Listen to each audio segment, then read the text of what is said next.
Captured by Women is brought to you by Yum Vita, a delicious way to grow, and Nido Fortigrow, your love, their future.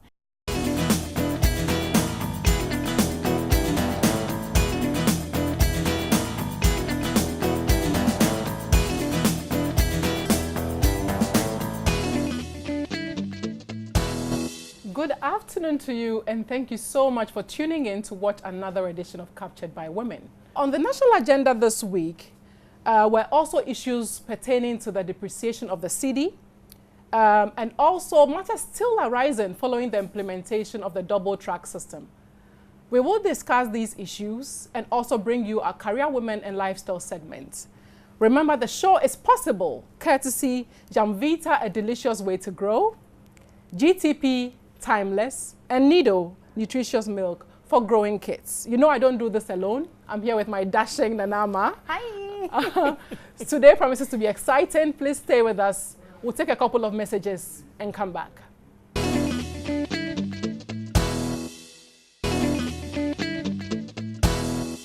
For the past 10 years, residents of Adentan, Medina, and its environs wake up every day and wonder whether they'll go back home safely. And what could the reason be? For the past 10 years, footbridges and a dual carriageway that started has stalled, and residents risk their lives every day crossing the street. While we are looking at this on Spin today to try to understand, if possible, what the issues are and what remedies can be made about them. Nana? Trying to understand is not possible. The long and short of the fact that we're not serious when it comes to our roads. We don't care about losing human lives. We never have. Because every time, if we really cared, for me, the only way you learn from your mistakes is to change it, change something. But we keep doing the same thing year in, year out. It's 10 years down the line. That road has not been completed. People keep losing their lives, young people mostly, and that's what even kills me. People who have great futures, people who just got married, people who just had children are all losing their lives, and we come and we talk about it as if it's a joke. But if I feel that oftentimes we turn a blind eye to these people because they are mere citizens. But if it was a politician or someone of high standing, maybe something would have changed. Who died on that road? It's sad. It's not only Adentan and Medina. I'll put it to a wider stretch. In the La Paz vicinity, where we've had many funerals and many things have been done, where people will go and hand some petty cash to the family and say, take heart, it is well, it is God who gives and God who takes. We've had this year in year out. Honestly, I'm tired of talking about it. And I don't want it to happen to another person. But I think it's high time government agencies sit on their, get working. And if not, then they should be sacked. Because clearly, then they are not passionate enough to be in that position. But Nana, I feel there's a deeper issue about, because reading about it, I think the MC also was spoken to. Right. And he made mention that the contractors were owed some money by government.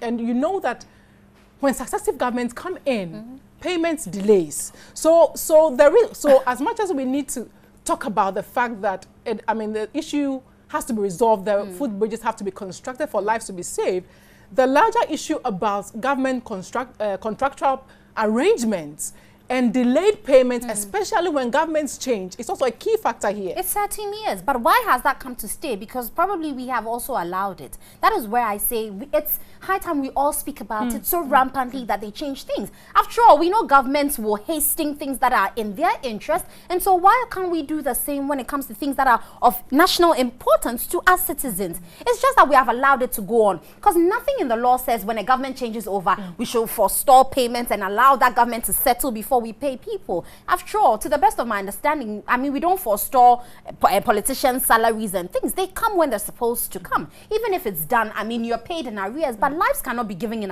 arrears. No, and so I think even though we're not saying there are no fundamental issues, why aren't contractors paid on time? Why have these things come to stay? Why should it become a norm? If it's a job, it's a business, you've given me something, a task, you expect me to accomplish it. You know I need the money to do so. After all, it goes through a procurement process. And so before you actually award that contract, you know how much it's going to cost. If you didn't have the money in the first place, why even start it? That's why I have a problem, because you change the dynamics when you create you know, a dual carriage. You don't put in any footbridge. People are supposed to cross these streets. If it was a single lane, the speed with which it will carry, you know, passengers, drivers would use is different from when it's a dual carriage. And so these dynamics are changed by ourselves, by the governments, because they go into these contracts with the contractors. So I know these fundamentals are there, but it's high time we talk about it so they change it. After all, it can be changed. That's my point. Well, it very well can be. It can be changed. It can be changed. But as you rightly said, maybe we are not shouting about it enough.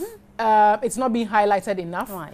So, I mean, it's over time. I mean, it's overdue for us to talk about it, to bring it into the fore so that, you know, something different is done about it.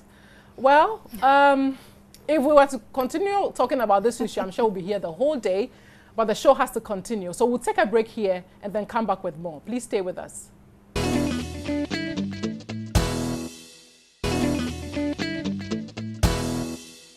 So the local currency has been fastly depreciating, and everyone seems to have a view on how we can stem the tide. The Bank of Ghana has injected some dollars into the economy, but we're asking this question: is this the way to go, and how best can this solve the issue of depreciation for Ghanaians? Joining us in studio to talk about this, we have Mr. Joe Jackson. He is the COO at Dalex Finance, and also Kassim A. Sahar. He is a Forex Bureau operator. They'll be helping us understand exactly what this means for Ghana. Good afternoon, gentlemen. Good afternoon. Let me start with you, Mr.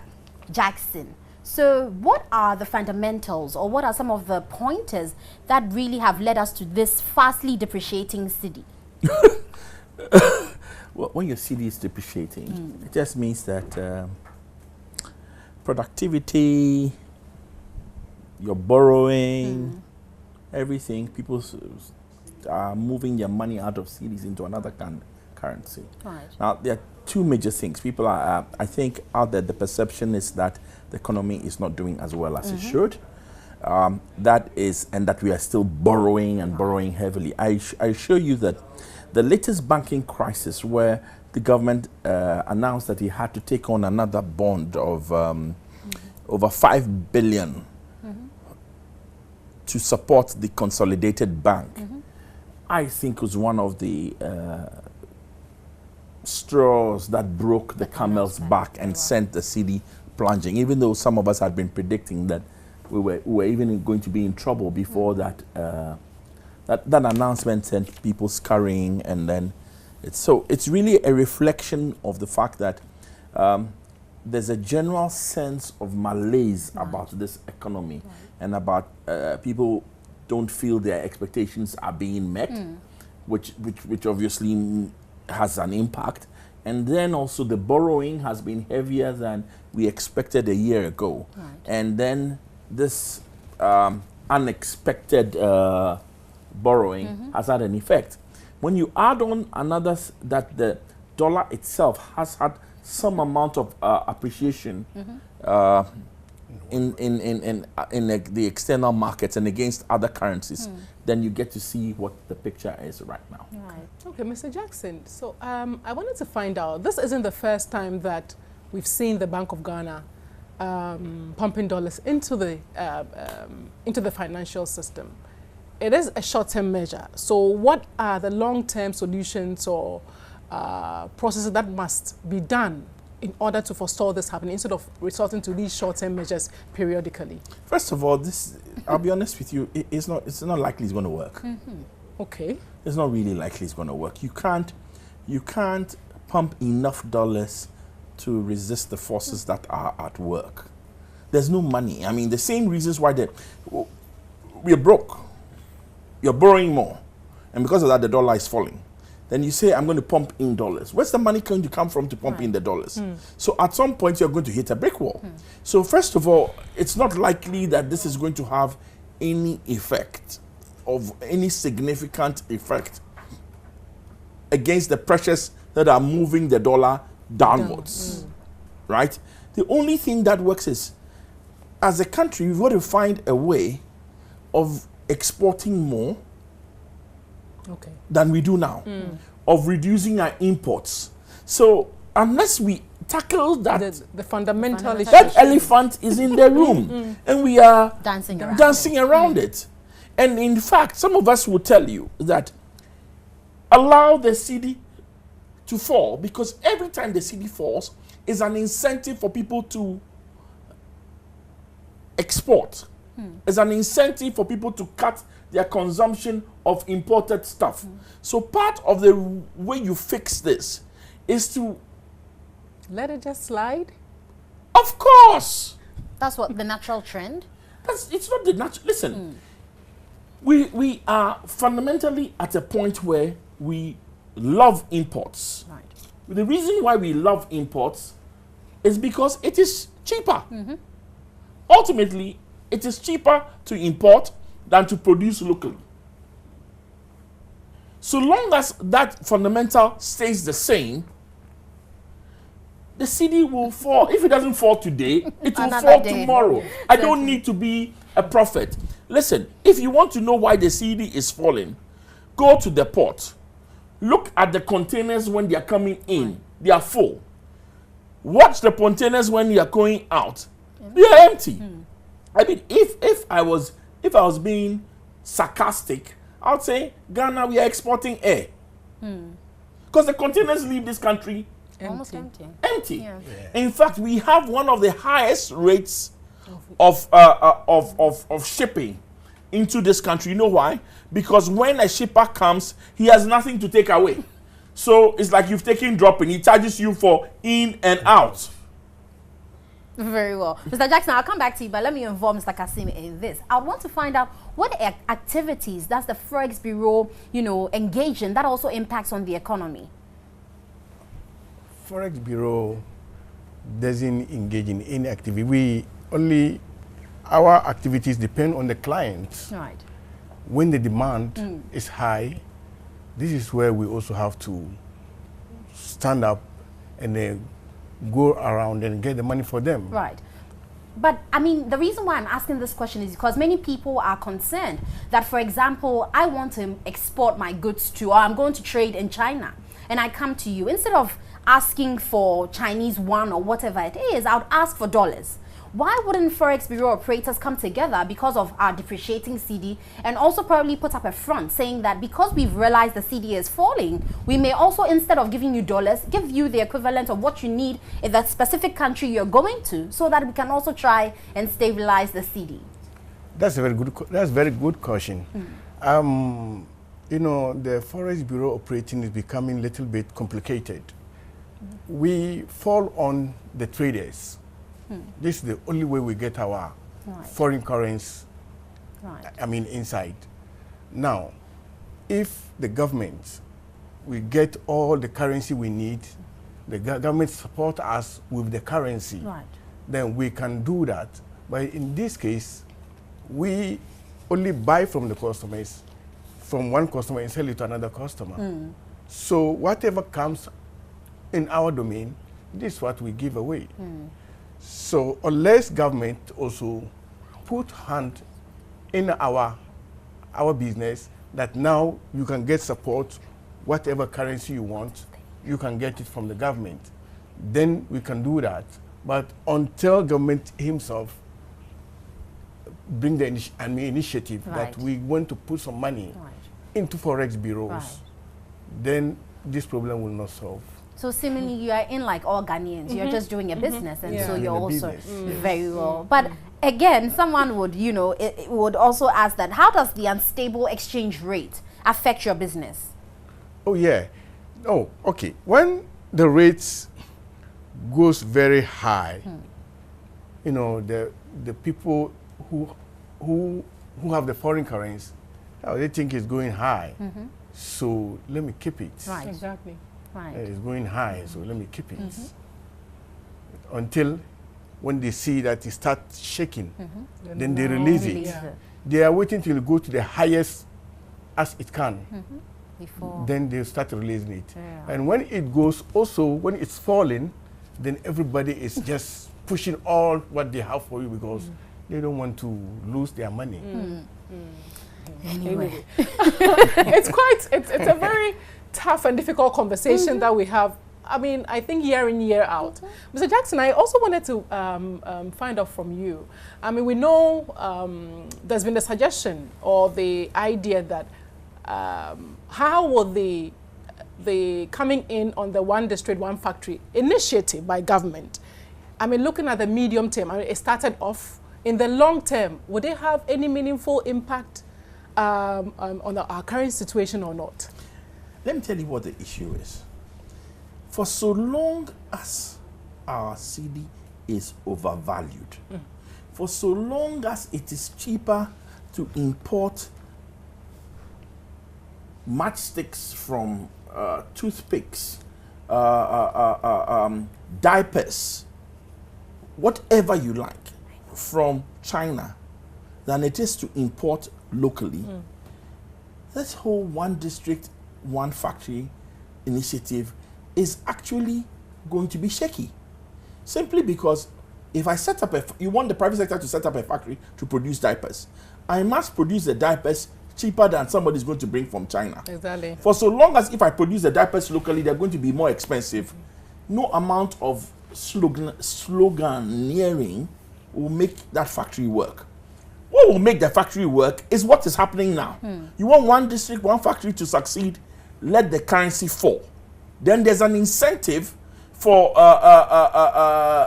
anybody else to say, okay, now diapers are so expensive that it is it is better to manufacture it locally. Even if I go and buy all the components and I come and sew the diapers here, it will be cheaper because the labor is here. Right. So you see, you want one district, one factory to work, let the CEDI fall. Very well. But before we come back to discuss this in studio, Patrick Lumumba, who served as the director of Kenya's Anti-Corruption Commission, was speaking about this, dollarization of the economy, which seems to be happening in Ghana as well. So let's listen to what he says, and then we'll come back to studio to discuss. We are dollarizing our economies and quoting things on the basis of the dollar. And our central banks are engaged in voodoo economics, where they assume that by periodically injecting dollars in the market without the support of goods and services, that the economy will grow. That is voodoo economics, which cannot take anybody anywhere. Well, gentlemen, so you heard him talking the voodoo economy. You seem to agree with him. Oh, I do. I do. I mean, I actually said, I would think that we said almost the same thing. Yeah. That, listen, it's not unless you address the fundamental issue of goods and services and start to create incentives for us to export and create incentives for us to stop importing. And we stop importing because it is more expensive. Listen, the decision to buy is never about patriotism. It is about your pocket. Exactly. If I go to the shop, and on a very basic level, if I go to the shop and there's an imported can of Coke and there is Sobolo, and the imported can of Coke is 1 cedi and the Sobolo is 5 cedis, what will I buy? You see, you don't need to be an economist. All of us, every time we're in the shop, we take decisions. We take decisions. If I want to buy this furniture and I go to one of our furniture shops and the center table is 5,000 cedis, and I can get a far more sophisticated, nicer looking glass, chrome, etc., and it's 1,000 cedis, which one would I buy? You go for that one. I'll buy that one. Because you can buy 5 of those, actually. But what we don't realize is this. By overvaluing our currency and making imports cheaper, we are actually exporting jobs to the people who make those imports. Right. Because every time I refuse to buy local manufactured furniture and I buy a foreign table or a chair or a bed or whatever it is, I've created a job for the people who are manufacturing that item. And I've taken away jobs from the carpenters who now cannot make chairs for me to sit on. Right. And it cuts across. Every time you import a telenovela from India, from South America, and that telenovela is cheaper than a telenovela made locally, what are you doing? You are exporting your entertainment to somebody in India and making our Nollywood and our Bollywood, Gollywood or whatever wood you choose to call it, and it goes beyond that. It's the cameramen, it's the caterers, it's all of them don't have a job.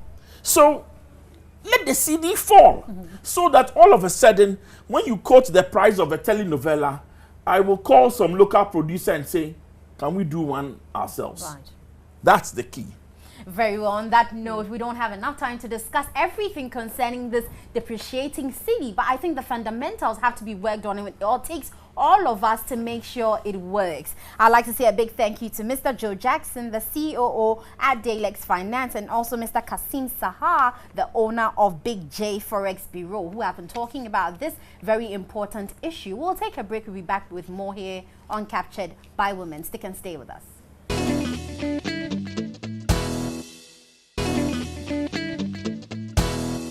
Thanks for staying with us. We are continuing the discussion we started last week about the implementation of the double-track education system. We know that there's still some anxiety and apprehension among parents, and there's still some different realities pertaining to infrastructure in the schools since the system started. We met up with the head of public relations of the Ministry of Education, Mr. EKOW VINCENT, ASSAFUA, to ask some questions about how it's going so far. Let's watch this. This week, the government started the implementation of the double-track system, with the green track starting on September 11. Some senior high schools have started with some variations of the double-track system. With me here today to talk about the issues coming out of the green track system is the head of the public relations of the Ministry of Education, Vincent EKOW ASSAFUA. Vincent, welcome. Thank you, my brother. Nice coming here. Let's start with what is accounting for schools deciding how to run the double-track system. Well, a very good afternoon to you and your cherished viewers. Indeed, those variations have come to the attention of the Ghana Education Service and the Ministry of Education, and these issues are being dealt with on school-by-school basis. For example, a school like Wesley Girls Senior High School in the Central Region, Kakomdo to be precise, have varied how the implementation of the double track is supposed to be done in just some few instances and some few courses. And the reasons that have been advanced by the head of the school is one that we think that is prudent, is one that we think that is reasonable. And so the Ghana Education Service have given a big stamp to whatever is happening in the Wesley Girls Senior High School.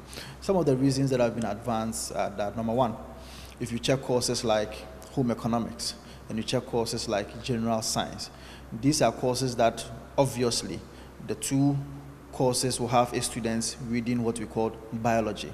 Now, when biology will have to be taught in different tracks, it means that the teachers will have to be split, or the teachers will have it difficult to do that at the same time. So what the Wesley Girls Senior High School thought very wise to do was that, why don't we bring all those students who have been posted to the green track to the gold track, if all of them are going to have general science and home economics, because of the subject biology, because the biology is supposed to be taught by one teacher or two teachers for the both courses. Were parents communicated to so far as these variations are concerned? It's one of the anomalies that really comes with the system, because it's a policy that has been implemented for the first time, and the fallouts that will come as far as policies are being implemented is one of these fallout that we are seeing. Ahead of that, we tried as much as possible from the CHAS level or from the headmaster's level to be able to deal with such challenges by engaging parents and students, that these are the variations that are coming, and it's a variation that it is going to help teachers, it is going to help the headmistress because of the administration of the school's calendar, and also it's also going to help the students themselves, because the students should be able to have a teacher in class. The student is supposed to make sure that the teacher who is supposed to teach him or her is also good and sound in mind to be able to make sure that it advance the course of teaching in those particular schools. It's possible we can have more students in the green track And is the ministry ready to deal with the numbers that will come out? It's almost like the principle of robbing Peter to pay Paul. When you take a student from the green track and put him in the gold track, it means that somebody from the gold track will also have to leave the gold track and come to the double track. However, there are some instances that some few students or some of the students will have to leave green track and go to the gold track because of the cost variation. In that instances, the headmaster or the headmistress in that particular school will have to make sure that it manages the situation. Let's put on record that the double track was one that was supposed to, as it were, reduce the number of students in a particular class, that's reduce the class size.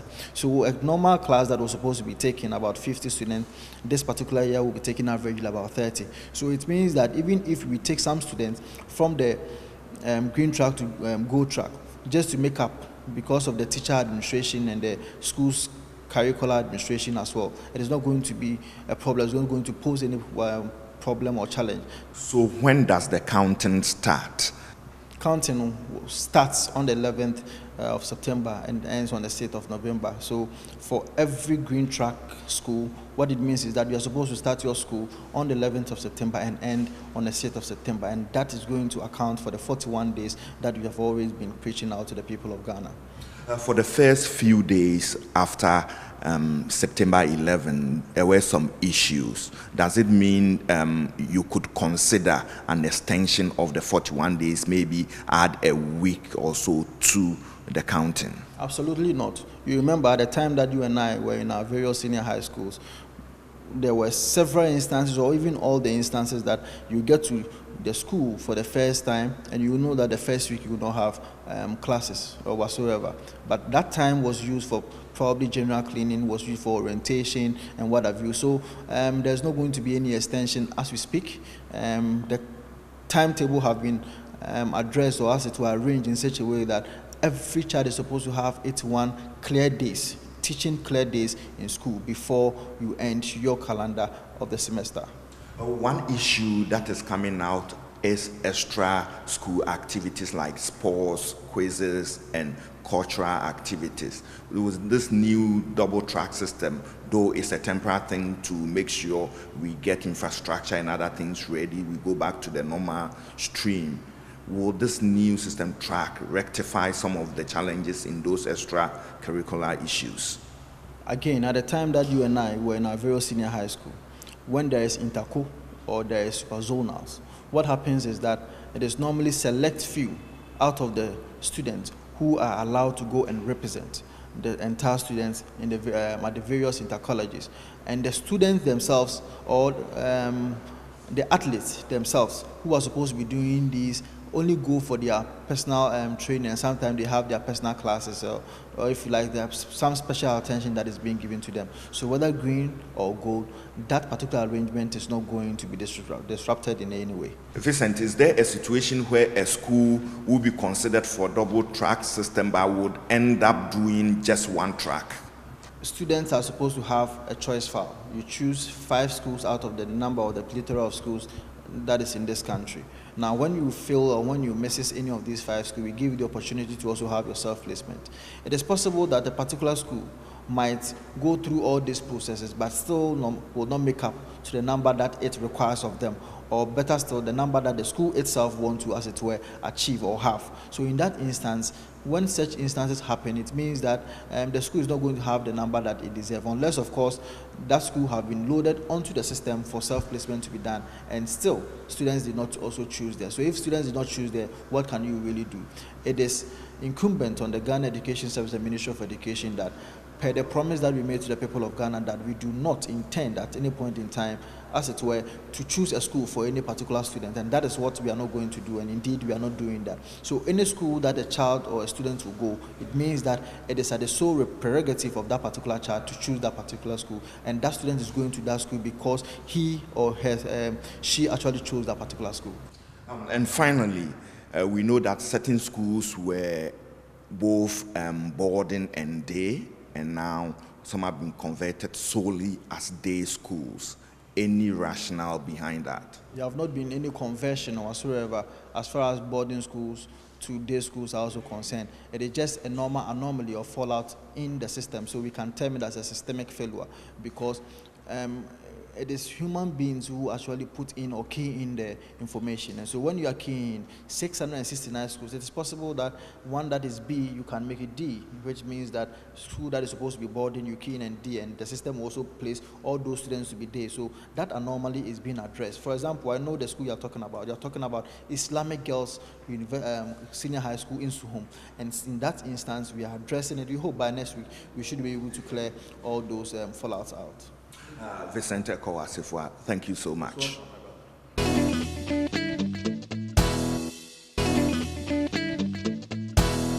Well, thanks for staying here with us on Captured by Women, your favorite Saturday show. So going into Career Woman, we're going to talk to a very accomplished woman and a great cook at that. She is the CEO for Nitha's Treats, and she is in the person of Agnetha ZEINI EKOW.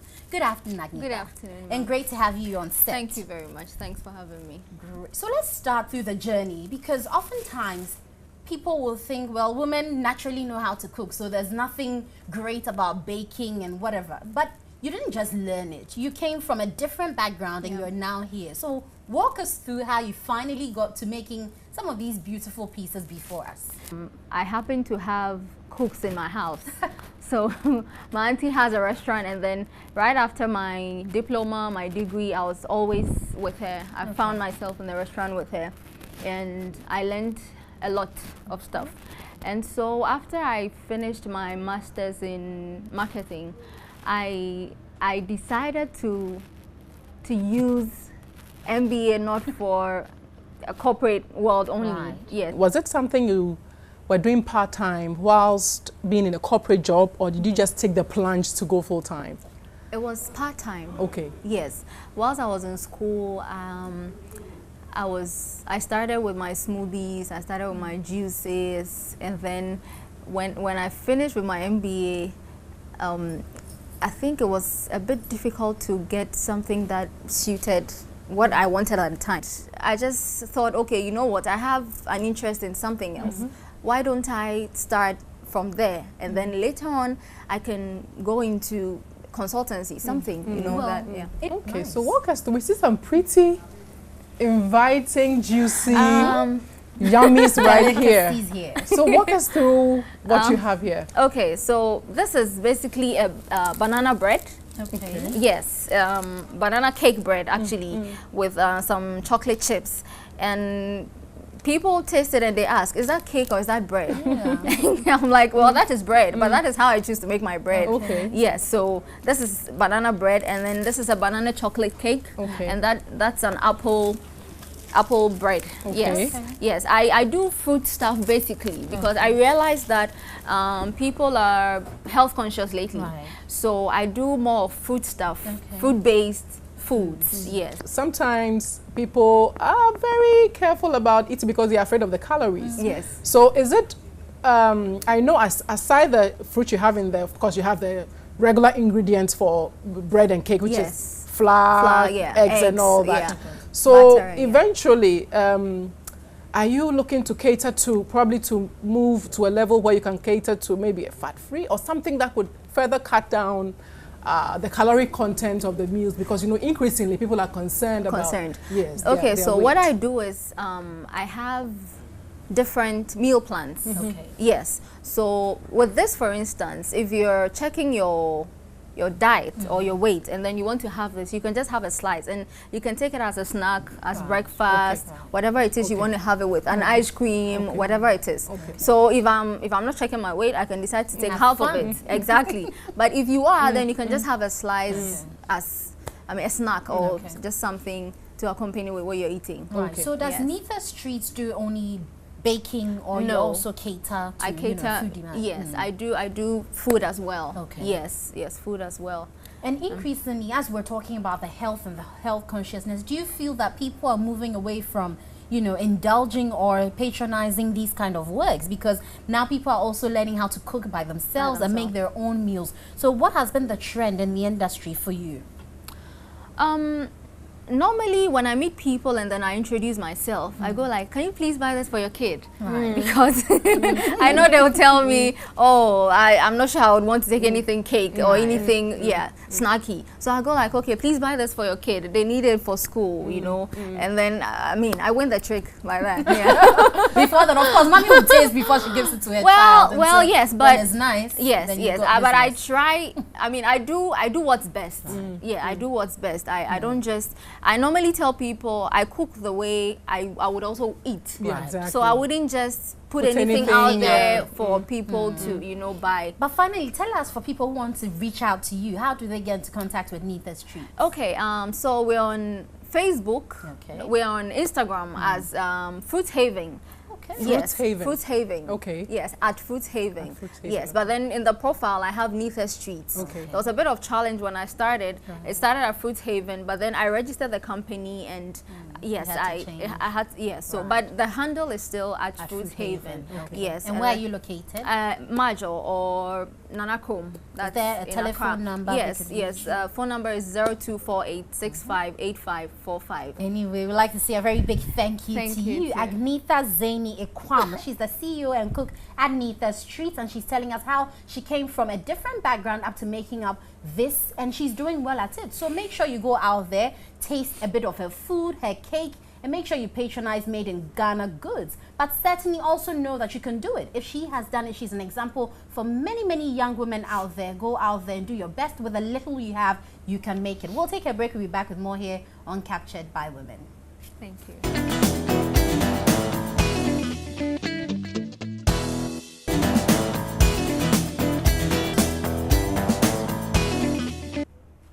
Thanks for staying with us. On Lifestyle today, we are discussing healthy eating.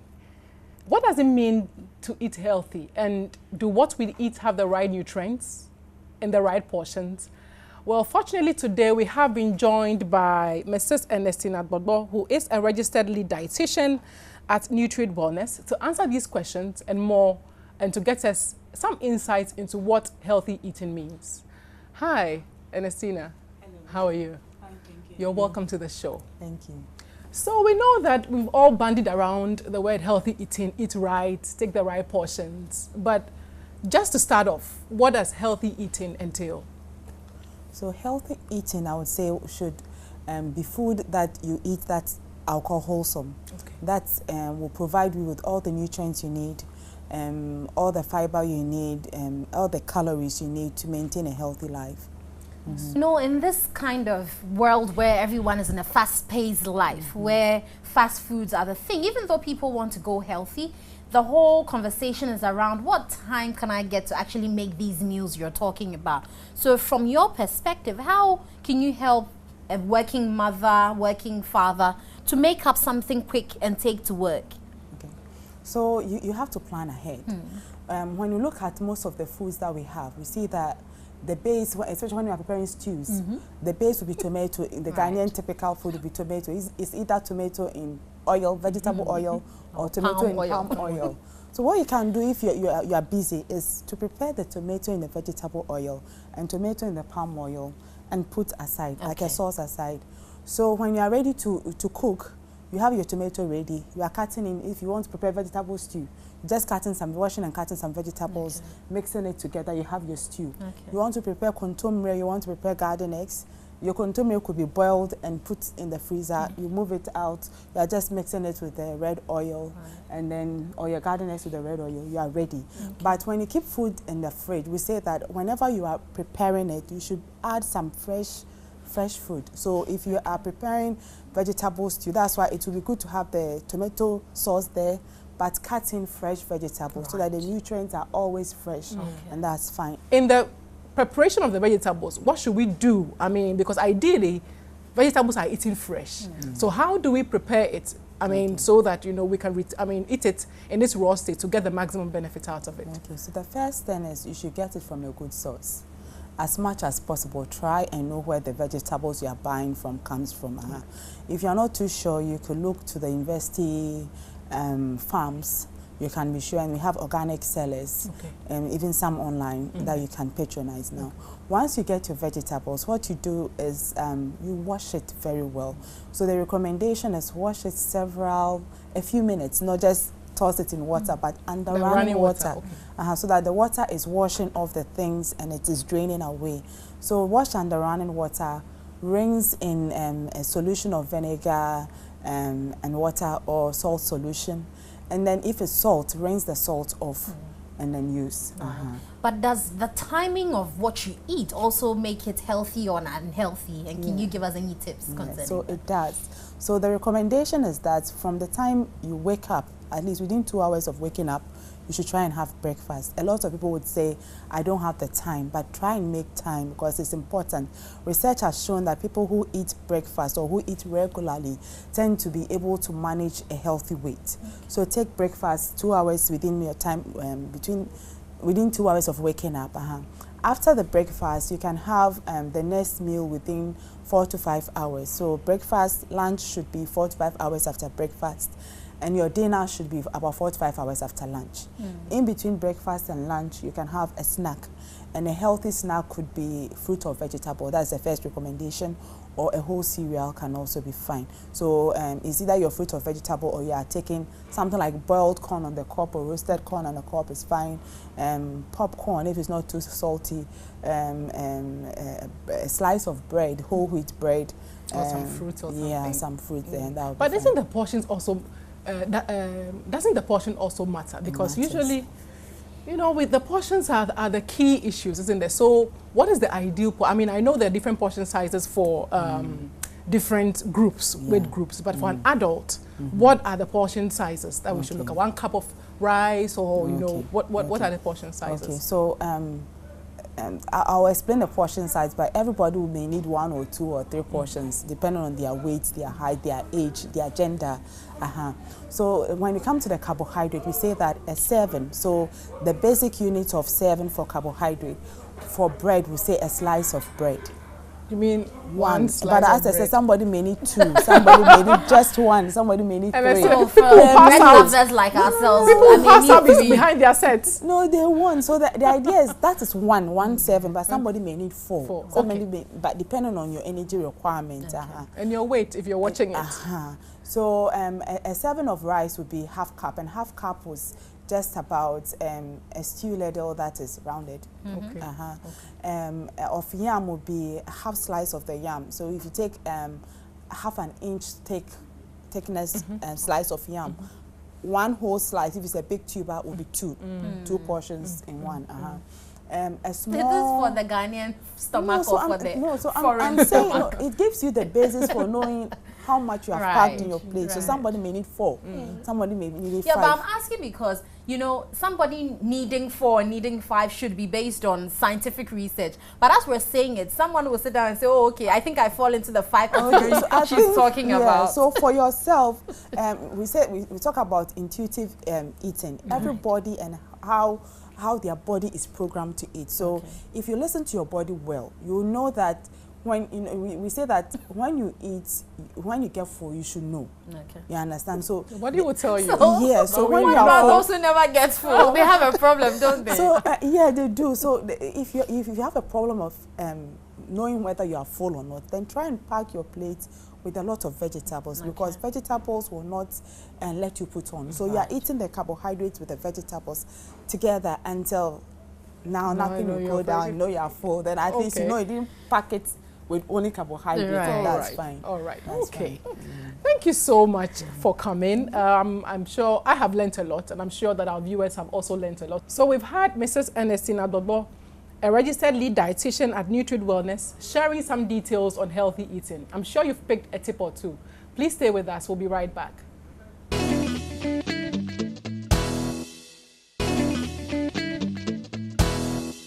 Well, well, well. So today we have been talking about some interesting topics. We started off on the spin with the fact that the Denton footbridge 10 years down the line has still not been fixed, and many lives have been lost on that road, and we called on stakeholders to make sure that is solved. Then we also talked about the CEDI, which seems to be running away, and we're trying very hard to catch it. We had Joe Jackson and Kasim Sahar talk about it to give us some ideas as to how best we can arrest the CEDI. Then we also had two very accomplished women in studio, one telling us about her job. She's the CEO of Neather Streets, and she told us where she came from and how far she has done with her business, and the fact that she's into catering, cooking, and you can certainly contact her to have bread, cake, food, whatever delicious delicacy you want. And then we also had Ernestina Bobo. She is a dietitian, and she taught us how to go about practicing healthy eating. I hope you learned a thing or two. We are also proudly sponsored by Yumvita, a delicious way to grow, Nido, and GTP, who beautifully clothed us. We hope to see you same time next week. Have a blessed weekend, stay blessed, and go out there and make sure you make your corner bright. Have a blessed week. Bye. Bye.